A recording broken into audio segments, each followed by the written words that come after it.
This channel does not promote any violence, harmful, or illegal activities. All content provided by this channel is meant for an educational and information purpose only. 5 মাস 9 দিন পর আরজিকর মামলার রায়, সে খবরে ছিলাম আমরা, দিনভর থাকবো কারণ আর ঘন্টা ক্ষণেকের অপেক্ষা। আর এরই মধ্যে আরো একটি অত্যন্ত গুরুত্বপূর্ণ খবর, উত্তরবঙ্গের গোয়ালপুকুরে এনকাউন্টার। সাজ্জাককে এনকাউন্টার করলো পুলিশ। বাংলাদেশে পালিয়ে যাওয়ার ছক ছিল সাজ্জাকের এবং সেই ছক বানচাল করলো পুলিশ। পুলিশ সূত্রে দাবি করা হয়েছে শনিবার ভোর রাতে গোয়ালপুকুরে সীমান্ত পেরিয়ে বাংলাদেশে ঢোকার সময় পুলিশের মুখোমুখি হয় সাজ্জাক। তখন তাকে আত্মসমর্পণের কথাও বলা হয়েছিল, কিন্তু তাতে কর্ণপাত করেনি সাজ্জাক। এনকাউন্টার করতে বাধ্য হয় পুলিশ। এ বিষয়ে কথা বলবো, আমাদের সঙ্গে রয়েছে আমাদের প্রতিনিধি বিশ্বজিৎ পাল। বিশ্বজিৎ, মৃত সাজ্জাক, যদিও পুলিশের তরফ থেকে এখনো পর্যন্ত বিস্তারিত কি জানানো হচ্ছে? দেখো, তোমাকে একটা প্রথমে ইনফরমেশন দিই যে বুধবার ইসলামপুর আদালত থেকে যখন তাকে রায়গঞ্জে জেলে ফেরার সময় 2 পুলিশ কর্মীকে গুলি করে সাজ্জাক এবং সেই গুলি করার পরে তিনি ঘটনাস্থল থেকে পালিয়ে যান। এরপরে এই ঘটনার তদন্তে নামে বিশাল পুলিশ বাহিনী এবং তার পাশাপাশি কিন্তু রাজীব কুমার ডিজি তিনিও ঘটনাস্থলে যান এবং সেখানে কিন্তু তিনি একটা বার্তা দিয়ে রেখেছিলেন আগেই যে ওরা যদি 2টো গুলি করতে পারে আমরাও কিন্তু 4টে গুলি করতে পারি। এমন বার্তা দেওয়ার পরেই কিন্তু প্রথম থেকেই কিন্তু উঠেছিল তাহলে কি এনকাউন্টার করবেন সাজ্জাককে। এবং যথারীতি কিন্তু আজ শনিবার সকালবেলায় কিন্তু বাংলাদেশ সীমান্ত যে পার হওয়া, অর্থাৎ গোয়ালপুকুরের সীমান্ত, বাংলাদেশের যে গোয়ালপুকুর সীমান্ত রয়েছে এবং সেই গোয়ালপুকুরের সীমান্ত দিয়ে কিন্তু কাটাতার পেরিয়ে কিন্তু বিশ্বজিৎ, তোমাকে একটু থামাচ্ছি। সত্যজিৎ বন্দ্যোপাধ্যায়, প্রাক্তন পুলিশ কর্তা, আমাদের সঙ্গে রয়েছেন। স্যার, এই কেসে এনকাউন্টার আপনি ঠিক কিভাবে দেখছেন? দেখুন, 3টে কথা বলার দরকার আছে। 1 নম্বর হচ্ছে পশ্চিমবঙ্গ পুলিশ কিংবা কলকাতা পুলিশ এনকাউন্টারে বিশ্বাস করে না, নাম্বার 1। কিন্তু এখানে উপায় ছিল না। কারণটা হচ্ছে যে আপনারা জানেন যে আপনাদের চ্যানেল এবং নানা চ্যানেলেও দেখানো হয়েছে যে 2জন পুলিশ কর্তাকে জেলবন্দি আসামি পালানোর জন্য তাদেরকে গুলি করে দেওয়া হয়েছে এবং তারা ইনজিওর্ড অবস্থায়, আহত অবস্থায় তারা হাসপাতালে ভর্তি আছে, কন্ডিশন ভালো নেই। কিন্তু ঘটনা হচ্ছে যে এই আসামি বাংলাদেশে পালানোর ছক ছিল সেই দিন থেকেই। চারদিক থেকে কর্ডন করে দেওয়া হয়েছিল এবং ডিজির নেতৃত্বে, আমাদের ডিরেক্টর জেনারেল রাজীব কুমার সাহেবের নেতৃত্বে চারদিকটা সিল করে দেওয়া হয়েছিল যেন বিহার এবং অন্যান্য জায়গায় বাংলাদেশে না পালাতে পারে। একটা খবর ছিল যে ও বাংলাদেশে পালাবে, তার সাথে একটা সঙ্গীও ছিল আজকে। সেই সঙ্গীকে সাথে নিয়ে বাংলাদেশের বর্ডার যখন ক্রস করছে তখন তাকে থামতে বলে, কিন্তু পুলিশকে তারা থামায় না। সেই সাজ্জাক পালানোর চেষ্টা করে, তখন তাকে এনকাউন্টার, প্রথমে পায়ে গুলি করা হয়, তারপরও পুলিশকে লক্ষ্য করে যখন গুলি চালানোর মতন অবস্থা ছিল তখন তাকে এনকাউন্টার করে দেওয়া হয়। তার মোটামুটি সূত্র মারফত জানতে পারছি যে তার পিঠে এবং পায়ে গুলি লাগে এবং শরীরের অন্যান্য 2-3 কাঁধেও গুলি লাগে 2-3টে জায়গায়। তো তাকে সাথে সাথে একটা ইনজিওর্ড অবস্থায় গোয়ালপুকুর প্রাথমিক চিকিৎসালয়ে নিয়ে যাওয়া হয় এবং ওখান থেকে তাকে আবার বড় হাসপাতালে নেওয়া হয়। কিন্তু ওখানে সূত্র এখনো যদিও পুলিশ থেকে ডিক্লেয়ার্ড হয়নি যে ডেথ হয়েছে, কিন্তু সূত্র মারফত খবর পাচ্ছি যে সে সাজ্জাদের হাসপাতালে মৃত্যু হয়েছে, অর্থাৎ এনকাউন্টারে ডেথ হয়েছে। দেখুন, পুলিশের বেসিক্যালি এনকাউন্টারটা কখন করে, পুলিশ রাইট অফ প্রাইভেট ডিফেন্সে এনকাউন্টার করা হয় এবং এই ক্ষেত্রে পুলিশ যে এনকাউন্টার করেছে সেটা খুব সুন্দর করে, সেটা খুব ভুল করেনি, ঠিকই করেছে। এবং এইসব আসামি যদি একবার বাংলাদেশে পালিয়ে যেত তাহলে কিন্তু আর এই সাজ্জাদকে আমরা এই জীবনে ধরতে পারতাম না। সুতরাং সেই দিক থেকে পুলিশ ঠিকই কাজ করেছে, কারণ যেই আসামিরা পুলিশ ইউনিফর্ম পুলিশকে গুলি করে পালাতে পারে তারা দুর্ধর্ষ আসামি, সুতরাং তাদেরকে এনকাউন্টার করা হয়েছে। এইটুকুই আমার ছোট করে বক্তব্য। ধন্যবাদ সত্যজিৎ ব্যানার্জি, আমাদের সঙ্গে কথা বলার জন্য ছিলেন প্রাক্তন পুলিশ কর্তা সত্যজিৎ ব্যানার্জি। এবং তিনি যেটা বললেন যে পুলিশ কোন সময় এনকাউন্টার করে, ঠিক যে সময় এনকাউন্টার করে এক্ষেত্রেও সেটাই করতে হয়েছে, কিন্তু ওয়েস্ট বেঙ্গল পুলিশ এনকাউন্টারে বিশ্বাসী নয়। কিন্তু এক্ষেত্রে একবার যদি তাকে ছাড় পেয়ে যেত, অর্থাৎ সীমানা পেরিয়ে যেত, তাকে ধরা মুশকিল হয়ে যেত।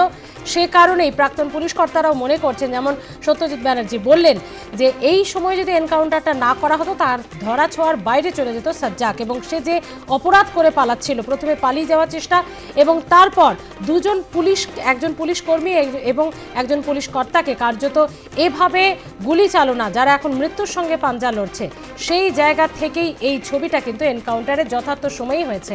ডিজি কি বলেছেন?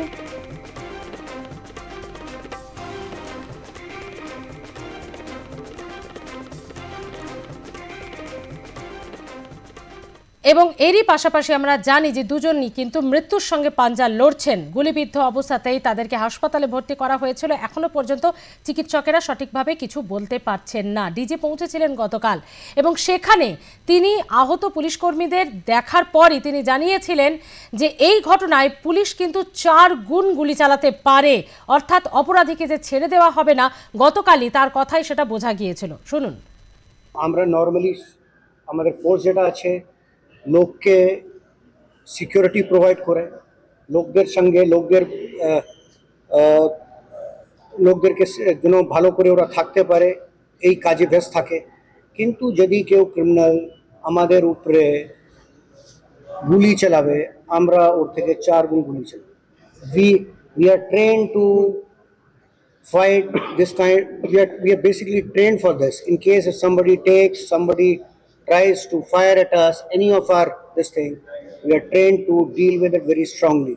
এটাই আমি বলতে চাইছি, and we'll deal this with very strongly. You will see this.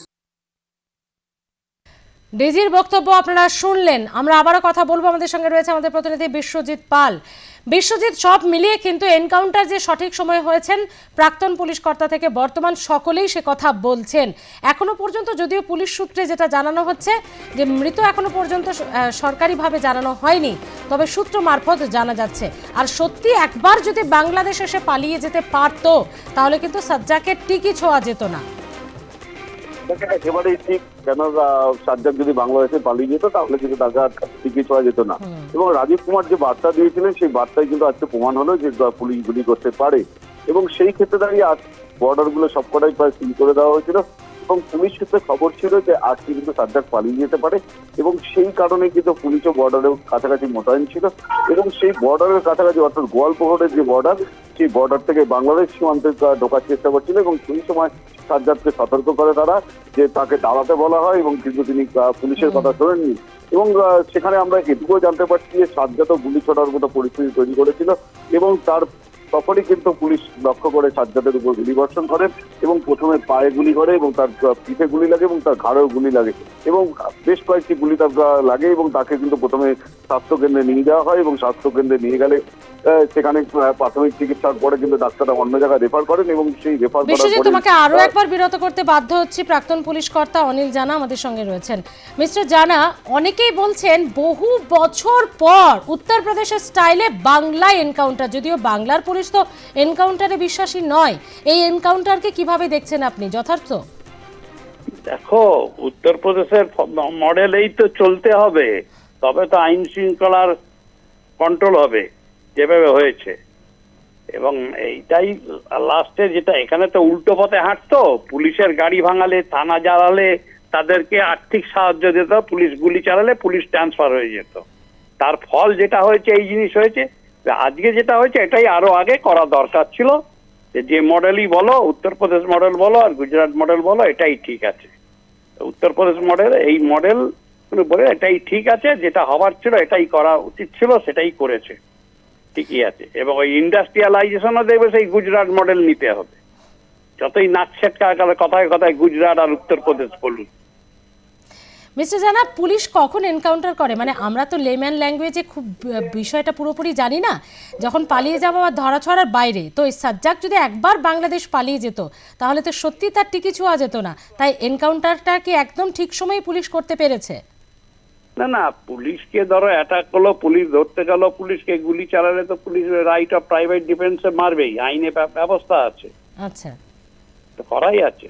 হ্যাঁ, এবং আমরা বারবার ওয়ার্নিং করেছি, আমাদের সময় হয়েছিল, আমরা বারবার ওয়ার্নিং করছি, দোতলা থেকে বোম মেরে যাচ্ছে, গুলি চালিয়ে যাচ্ছে, আমরা বলেছি, বারবার শোনেনি, তখন বাধ্য হয়ে আমাদের গুলি চালাতে হয়েছিল। এবং কাদা ছিল বলে বেঁচে গেছে, নাহলে দুটো অফিসার ইনজিওর্ড হতো। আচ্ছা, এই এনকাউন্টার এটা তো বহু বছর পর, মানে বাংলার পুলিশকে এনকাউন্টার একদমই ভুলেই গেছে, অর্থাৎ সেই আইনে কি তারা বিশ্বাসী নয়? না না, আইনে বিশ্বাসী কি নেই, বেশি পলিটিক্যাল ইস্যু আলাদা জিনিস আর প্র্যাকটিক্যাল ব্যবস্থা আলাদা জিনিস, মানে বাস্তব জিনিসটা আলাদা জিনিস। ওই রাজনীতি করতে গিয়ে আজকে পশ্চিমবাংলা তো দেখেছো বাংলাদেশের এক্সটেন্ডেড পোর্শন হয়ে গেছে। এখন আমি ঢুকতে দেব সহানুভূতির কারণে, তা নিজের বাড়িতে রেখে দিন না, সহানুভূতির কারণে নিজের ঘরে রেখে দিই। সব ফাজলামি কথাবার্তা বলার জন্য আজকে পুলিশের এই অবস্থা হয়েছে। যেটা হয়েছে ঠিকই আছে, এটা আবার বহু আগেই দরকার ছিল, যে মডেলই বলো তোমরা। ধন্যবাদ মিস্টার জানা কথা বলার জন্য। প্রাক্তন পুলিশ কর্তা অনিল জানা ছিলেন আমাদের সঙ্গে।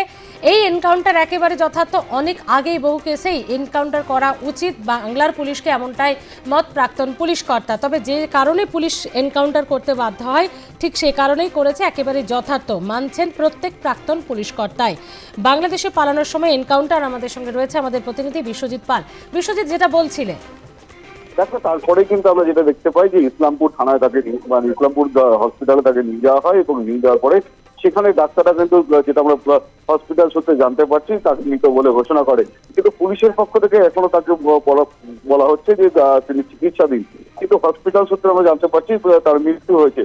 এবং তুমি দেখেছি যে উত্তরপ্রদেশের ঘটনা যেটা বলছিলেন পুলিশ আধিকারিক, উত্তরপ্রদেশে কিভাবে এনকাউন্টার হয় এবং এনকাউন্টার হওয়ার পরে কিন্তু উত্তরপ্রদেশে অনেক ক্ষেত্রে কিন্তু এই ক্রিমিনাল অ্যাক্টিভিটিটা অনেকটা বন্ধ হয়েছে।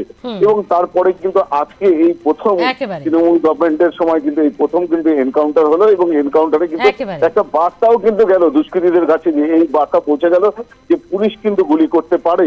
এবং পুলিশ গুলি করলে আমরা বিভিন্ন সময় দেখেছি পুলিশ গুলি করলে পুলিশের বিভিন্ন সাজা পর্যন্ত হতো এবং সেই ক্ষেত্রে পুলিশরাও ভয় পেত গুলি করতে। এবং আজকে যে ঘটনা ঘটেছে এবং তাতে কিন্তু অনেক পুলিশ কর্মীও যেমন খুশি এবং সেই ক্ষেত্রে সাধারণ মানুষ অর্থাৎ বাংলার মানুষও কিন্তু অনেকটাই খুশি হয়েছে যে এরকম এনকাউন্টার করে পুলিশ যখন মেরেছে এই ক্রিমিনালের পিছনে যদি কোনো গ্রেফতার করা হতো এবং তাহলে কিন্তু তার পিছনে কোর্ট, সেই কোর্টের পরে তারপরে তার বেল হতো। এই ধরনের ঘটনা কিন্তু অনেক ঘটেছে এবং সেই ক্ষেত্রে আজকে মনে করা হচ্ছে যে এই এনকাউন্টার একেবারেই যুক্তিযুক্ত। আপাতত ধন্যবাদ বিশ্বজিৎ।